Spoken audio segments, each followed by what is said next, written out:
여러분, 오늘 말씀에서 가룟 유다가 예수님을 팔아넘긴 일로 후회하고 죽음을 맞이하는 이야기가 나오고 있습니다. 예수님은 앞에 사내들인 공회에서 종교 지도자들에게, 대제사장들과 장로들에게 신문을 받았습니다. 그리고 자신이 하나님의 아들이며 메시아라는 것을 인정하고 그로 인해 그들에게 신성모독이라고 그렇게 매를 맞고 조롱을 당했습니다.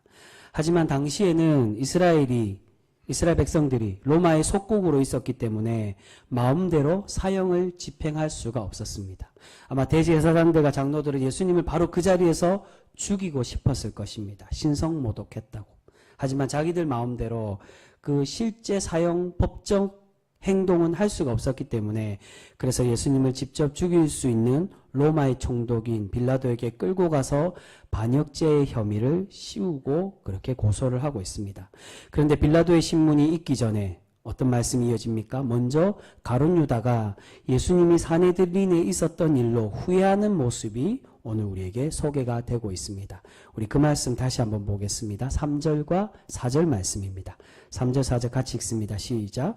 그때에 예수를 판 유다가 그의 정죄됨을 보고 스스로 뉘우쳐 그 은 30을 대제사장들과 장로들에게 도로 갖다 주며 이르되 내가 무죄한 피를 팔고 죄를 범하였도다 하니 그들이 이르되 그것이 우리에게 무슨 상관이냐 내가 당하라 하거늘. 아멘. 가룟 유다는 죄가 없으신 예수님을 자신이 돈을 받고 팔았다는 것을 깨닫고 돈을 돌려주려고 하고 있습니다.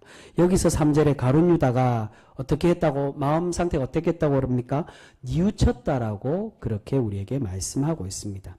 여러분, 앞에까지만 해도, 직전의 모습만 해도 예수님께서 그렇게 경고하시고 이 가룟 유다와 같은 사람은 태어나지도 말아야 할 그런 악한 존재라고 말씀하시며 책망하셨는데도 가룟 유다가 어땠습니까? 꿈쩍도 하지 않았다는 것입니다. 그렇게 전혀 요동이 없던 가룟 유다가 왜 이제야 와서 예수님을 파는 것을 후회하고 있는 것일까요? 그것은 가룟 유다가 진정으로 깨닫고 회개하는 그 후회가 아니라 자신의 생각대로 되지 않았기 때문에 단순히 심적으로 후회를 하고 있었다는 것입니다. 가룟 유다는 예수님을 팔아넘기며 예수님이 반응할 것으로 생각을 했습니다. 이전처럼 기적을 일으킨다든지 아니면 사람들을 선동해서 탈옥하고 왕으로 등극하여 나라를 뒤엎을 것이라고 그렇게 생각을 했다는 겁니다. 그런데 예수님은 어떻습니까? 그렇지 않았다는 겁니다. 앞의 말씀, 사내들린의 공의에 끌려가서의 그 신문에서도 마찬가지로 침묵만 지키고 있었습니다. 예수님은 자신이 하나님의 아들이라는 것을 인정하셨지만 아무런 반응도 하지 않으시고 그저 자신의 죽음에 침묵하시며, 그 침묵은 순종과 순응의 의미입니다. 내가 하나님의 그 길을 변명하거나 다른 말로 감추지 않고 그 길을 온전히 묵묵히 걸어가겠노라고 순응하는 자세로 침묵을 하고 계셨습니다. 이런 모습의 가룟 유다가 후회를 하고 있는 것입니다. 이렇게 예수님이 고난을 받으면 반응할 것이라 생각했는데 그렇지 않자 이 일이 더 이상 커지기 전에 돈을 돌려주고 이 상황을 되돌리고 싶었습니다. 하지만 어떻습니까? 때는 이미 늦었습니다. 대제사장들은 너의 죄는 내가 감당하라라고 말합니다. 그래서 가룟 유다는 자신의 잘못을 씻기 위해 지금 극단적인 선택을 하고 있습니다. 그 말씀도 보겠습니다. 5절 말씀입니다. 5절 말씀 같이 읽습니다. 시작. 유다가 은을 성소에 던져놓고 물러가서 스스로 목매어 죽은지라. 아멘. 여러분, 지금 가룟 유다는 자신의 잘못을 알고 스스로 목숨을 끊고 있습니다. 하지만 지금 유다의 행동은 결코 올바른 회개의 모습이라고 할 수가 없다는 것입니다. 그래서 3절에 뉘우친다는 말을 원어로 보면 메타멜로마이라고 되어 있는데 이 말은 진정한 회개를 말하는 게 아니라 단순히 심적으로 자책하고 후회하는 것을 의미하고 있습니다. 마태는 지금 의도적으로 이 단어를 쓰고 있습니다. 유다는 회개한 게 아니라 후회하고 있다. 뉘우치고 후회했다는 겁니다. 회개라는 단어를 쓸 때는 메타노이아라는 단어를 씁니다. 근데 그 단어를 쓰지 않고 메타멜로마이라고 쓴 이유는 지금 유다의 후회의 모습은 앞에 베드로의 회개하는 다른 모습, 그 베드로의 모습과 비교하기 위해서 우리에게 보여주고 있습니다. 앞에 베드로가 어떤 모습으로 회개합니까? 베드로는 예수님의 말씀대로 닭이 울기 전에 3번 예수님을 저주하면서까지 부인하였습니다. 그것을 깨닫고 자신이 예수님의 그 예언대로 내가 예수님을 정말 이렇게 철저하게 부인했구나라는 걸 깨닫고 밖에 나가서 심히 통곡하며 자신의 잘못을 뉘우치고 있습니다.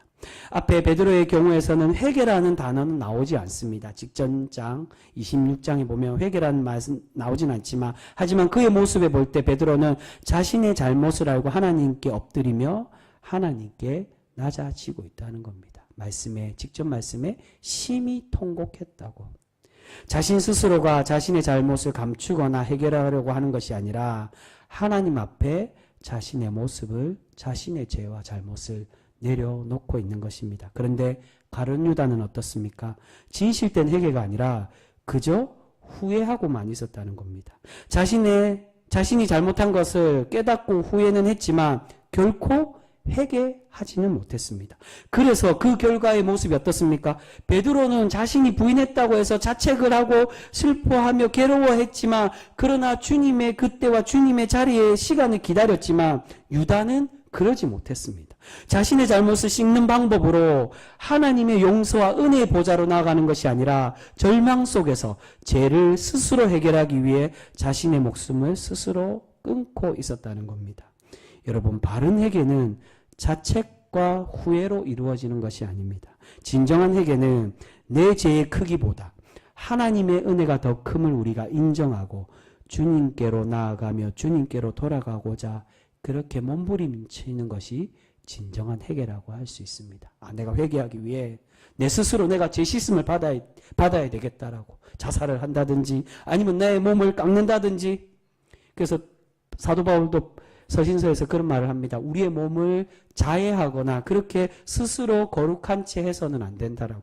천사 숭배와 스스로 거룩한 모습으로 신앙생활 하지 말라라고 우리에게 그렇게 당부하고 있습니다. 여러분, 우리 주님은 우리에게 그러한 회개를 원하고 계십니다. 베드로는 비록 자신을 십자가에서 부인하지는 못했지만 하나님께 마음 다하여 자신이 낮아지고 있습니다. 스스로 해결하지 않고 하나님의 은혜에 자신을 맡기고 있었다는 것입니다. 하지만 가룟 유다는 스스로를 자학하며 사탄에게 마음이 뺏겨 십자가의 은혜를 바라보지 못하고 자신을 부정하고 있습니다. 여러분, 이러한 부정의 모습을 이어서 나오는 종교 지도자들도 마찬가지임을 우리가 발견할 수가 있습니다. 우리 그 말씀 보겠습니다. 6절에서 8절까지 말씀입니다. 6절에서 8절까지 말씀 우리 같이 읽겠습니다. 시작. 대제사장들이 그 은을 거두며 이르되 이것은 핏값이라 성전고에 넣어둠이 옳지 않다 하고 의논한 후 이것으로 토기장이의 밭을 사서 나그네의 묘지를 삼았으니 그러므로 오늘날까지 그 밭을 피밭이라 일컫느니라. 아멘. 대제사장들은 예수님의 피의 값을 주고 산 돈이기에 이것을 다시 성전 창고에 넣는 것을 부정하다라고 그렇게 생각을 했습니다. 그 창고에서 내었지만 사람을 죽이기 위해, 피 흘리기 위해 돈을 주고 산 것이기 때문에 이것을 다시 받았다고 해서 이것을 성전에 넣어둘 수 없다라고 생각했다는 겁니다. 경건치 못한 돈이라는 겁니다. 그래서 이 부정한 돈으로 밭을 사서 나그네들의 묘지로, 외국인들의 묘지로 그렇게 삼았습니다. 왜 외국인들의 묘지로 삼느냐? 장례 지내줄 사람이 없는 사람들, 장사 지낼 땅이 없는 그러한 가난한 사람들을 위해 그들에게 선행을 베풀고자 나그네들의 묘지로 삼았다는 겁니다. 지금 제사장들은 자신의 부정한 행동, 무죄한 사람의 피를 흘리는 것을 감추기 위해서 이 돈으로 무죄한 자들, 나그네들을 묻는 밭을 사서 거짓된 경건의 모습을 보이고 있었다는 것입니다. 우리의 잘못을 진정으로 씻기 위해서는 거짓된 회개, 거짓된 경건이 아니라 진실된 회개와 낮아짐으로 나타나야 되는데, 하지만 대제사장들도 또한 가룟 유다와 마찬가지로 겉으로만 죄를 감추기 위해서 거짓된 선행, 이 부정한 돈이니까 이것을 밭으로 사서 그 피값으로 산, 그래서 피밭이라고 설명하는 겁니다. 피값으로 산 돈으로 이 밭을 샀기 때문에 이 돈으로 나그네들을 위해 묘지를 세우면 이 돈이 그렇게 우리의 행동이 부정하지 않을 것이라고 생각하여 선행의 모습으로 이 밭을 사고 있었다는 겁니다. 그렇게 거짓된 선행, 거짓된 경건을 대제사장들이 보이고 있었습니다. 그런데 오늘 예수님은 어떻습니까? 예수님은 여전히 자신의 사역과 구원의 길을 감추거나 변명하지 않고 순종의 길을 가고 계시는 것을 볼 수 있습니다. 우리 그 말씀 한번 보겠습니다. 11절과 12절 말씀입니다. 11절 12절 우리 같이 읽겠습니다. 시작. 예수께서 총독 앞에 섰음에 총독이 물어 이르되 내가 유대인의 왕이냐? 예수께서 대답하시되 내 말이 옳도다 하시고 대제사장들과 장로들에게 고발을 당하되 아무 대답도 아니하시는지라. 아멘. 여러분, 예수님께서 사내들린 공의에서 고발된 내용은 신성모독죄, 자신이 영적인 구원자라는 것 때문에 고발당하게 되었습니다. 그런데 이 제목으로는 결코 예수님을 사형시킬 수가 없었습니다. 그래서 종교 지도자들이 어떻게 고발을 했느냐, 오늘 본문에는 표현에는 나오지 않지만 그 이면의 내용에는 이 고발의 내용이 다른 고발이라는 겁니다. 예수님이 종교적인 왕, 우리의 영적인 구원자, 그런 것을 고발한 게 아니라 그런 것으로는 결코 예수님을 죽일 수 없기 때문에 예수님이 정치적인 왕이 되어서 이 이스라엘의 로마를 반역하고 이스라엘의 혼란을 일으키는 그러한 정치범이라고 빌라도에게 고소를 하고 있었습니다. 그래서 빌라도는 처음에 이 질문이 예수님 당신은 유대인들의 정치적인 왕이냐고 그렇게 묻고 있었습니다. 하지만 예수님의 대답은 그와 다른 대답을 하고 내 말이 옳다라는 이 말은 그 이면에 나는 정치적인 왕이 아니라 하늘의 왕, 메시아라는 것을 그 의미로 대답을 하고 있습니다. 여러분, 이 대답에 빌라도도 예수님의 제목을 찾을 수가 없었습니다. 그런데 이후에 예수님은 어떻게 하고 계십니까? 다른 고발들, 장로들과 또한 제사장들의 다른 고발에는 아무런 그 고발과 증언에는 아무런 말씀도 하지 않으시고 침묵하고 계시는 것을 볼 수 있습니다. 그래서 오늘 읽은 마지막 14절에 보시면 빌라도가 어떤 생각을 했다는 겁니까? 크게 놀랍게 한마디도 대답하지 아니하심을 보고 크게 놀랐다는 거예요. 왜냐하면 다른 사람들과 같지 않았다. 다른 사람들 같으면, 대제사장들과 가룟유다 같으면 내가 변명하겠다고. 내 자신을 살기 위해서, 내 죄를 씻기 위해서 나는 죄가 없다라고 그렇게 변명하며 자신의 죄를 감추어야 될 것인데, 예수님도 내가 살기 위해서, 자신이 살기 위해서 저들의 말하는 고소는 나와 상관없다고, 나는 그런 왕이 아니라고 그렇게 해야 되는데 예수님은 그러지 않았다는 겁니다. 그저 침묵하시며 묵묵히 그 길을 걸어가고 계셨다는 겁니다. 여러분, 이 침묵은 앞에 사내들린에서 침묵하셨던 그 모습과 같은 의미를 가지고 있습니다. 예수님은 하나님의 구원 사역에 도망가거나 변명하지 않으십니다. 오직 예수님은 침묵하시면서 하나님께서 이끌어 가시는 이 길에 순종하시며 묵묵히 걸어가고 계십니다. 여러분, 예수님의 침묵은 바로 순종을 의미하고 있습니다.